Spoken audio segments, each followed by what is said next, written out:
Welcome to episode 28 of Scaling a Social Media Marketing Agency. My name is Hervin, and this is a video series where I take you behind the scenes of our SMMA and show you what we're doing to scale it. I am documenting the journey here, so I am sharing what I am working on a day-to-day basis, the problems that I am trying to solve, the lessons that I am learning. So if you're interested in seeing how we scale our SMMA, then subscribe to the YouTube channel. With that said, let's dive in.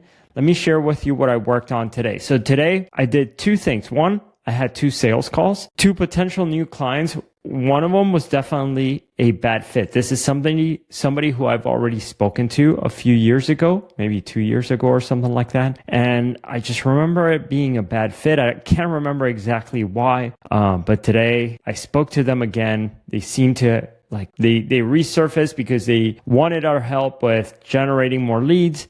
I briefly told them about what we do. It turned out that they said look, this is too expensive for us. At the moment, we don't have the budget. So that was that.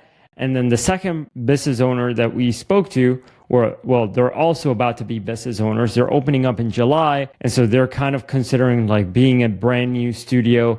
They're thinking to themselves, can we afford to pay for marketing to get what we need? So anyway, so both of them, it seemed like they were concerned about the budget. It's also tough to see a return if you're not open, but I made the case that this is how you become successful. It's you need to advertise to have a successful opening. They said they were very excited about the program, but said that they needed to look at the budget. I tried scheduling them for a follow-up call and they didn't want to. So we'll see where that leads. Perhaps this isn't something that they sign up right now, although, maybe they will, but I would be surprised. Maybe it's something for later on. And then the second thing that I did, you can see it here on my screen. So I have all of the emails. So if you see yesterday, I wrote a bunch of these emails. I talked about how I first typed them out on my phone, then I typed them out, then I spoke to my phone and wrote the email, some emails like that. And today what I did is that I just polished these up. I ended up just typing them out. I find that once I have the idea and clarity around what I am going to say, the fastest way for me to get something out there is to type it out 100%. So typing is once I know where I'm going, typing is, it's the fastest way for me. Brainstorming, it's tough to type if I don't have the idea where I'm going, because then I'm typing and I'm deleting, I'm typing and then I'm deleting. But once I know what I am doing, then typing is the fastest way to get it out there. So I wrote a bunch more emails today. So yesterday, I think I had this one done with the illustrations. And then, so I spent hours on this today. Maybe 3 hours and a half or so creating these emails and illustrating them. So I really like them. You can see here the illustrations, although very basic illustrations. The point is that they make the emails a lot more engaging this way by having just some doodles and diagrams and drawings and graphs and things like that'll make it more engaging and crystallize the lessons that I am trying to teach through the emails.